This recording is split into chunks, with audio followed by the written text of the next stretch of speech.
Hello, and welcome to another Scoundrelous book review. And today we're going to be reviewing Garden of Delights by Amal Singh. This is going to be a spoiler-free review, but I'll go down the basic premise for you.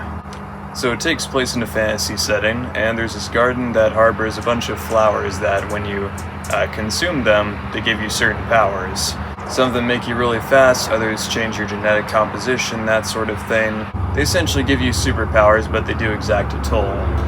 And the caretaker of this garden has a very complicated history. There's some very interesting politics around this story, a lot of themes of power and responsibility. But then there's another protagonist aside from the caretaker, named Ayena. It's been a few months since I've read the book, but I seem to recall that Ayena is supposed to be in middle school or something, and the caretaker takes a vested interest in her as his potential protege. One of the things that really drew me to Garden of Delights is the fact that I heard it was very Studio Ghibli-esque, and that's true on a surface level.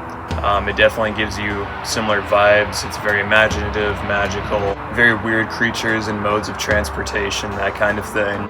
But the storytelling of Studio Ghibli is very Eastern. Shocking, right? I would say this structure of storytelling is a lot more Western, which there's nothing wrong with. I think Western storytelling definitely has a place and can be used very effectively, but I wouldn't say it strikes the exact same notes as Studio Ghibli. It's just a very similar vibe. And Amal really does nail the vibe. He has a very vivid prose, and overall is very delightful to read. What can I say? I think one of the biggest areas where this book departs from Studio Ghibli's form of storytelling is how they're very clear antagonists, which one of them I was a little bit worried would be one-dimensional and very predictable, and yeah, he was a little predictable, but I think there's just enough nuance to make him an interesting character. But overall, the antagonists are very clear, whereas in Studio Ghibli films, they're antagonists, but they tend to have very complex motivations, and you can actually sympathize with them a lot, and there's a lot of potential for diplomacy, and they're not wholly evil. The pacing is pretty good overall. Very early on there's a chapter where I feel like it's a little bit out of place. It should have just been in its place chronologically. I don't think it really added anything by being out of place. I also really appreciate how this book handled religion. Very interesting creative pantheon. I feel like Amal's Indian influence really shines through with this one. However, on the topic of the pantheon, there is one thing that I found a little bit weird.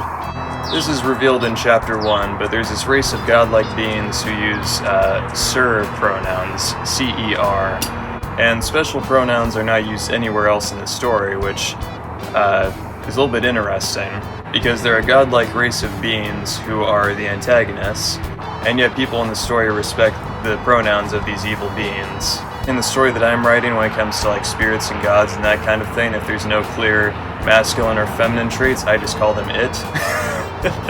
Like, I don't know, the pronouns thing seemed a little bit contrived. Personally, I feel like the concept of gender is just too grounded in personality traits and is not any more important than something like MBTI. I mean, I don't know, the concept is just so broad and subjective that I don't see any imperative for it to be recognized medically, let alone legally.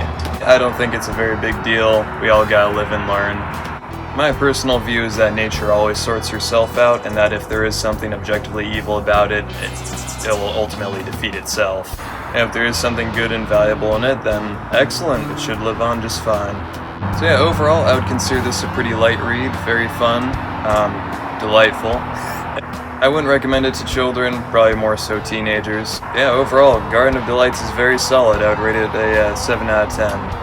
And that's all I got for today. Be sure to smash that dislike button and leave your cruelest comment down below. Farewell.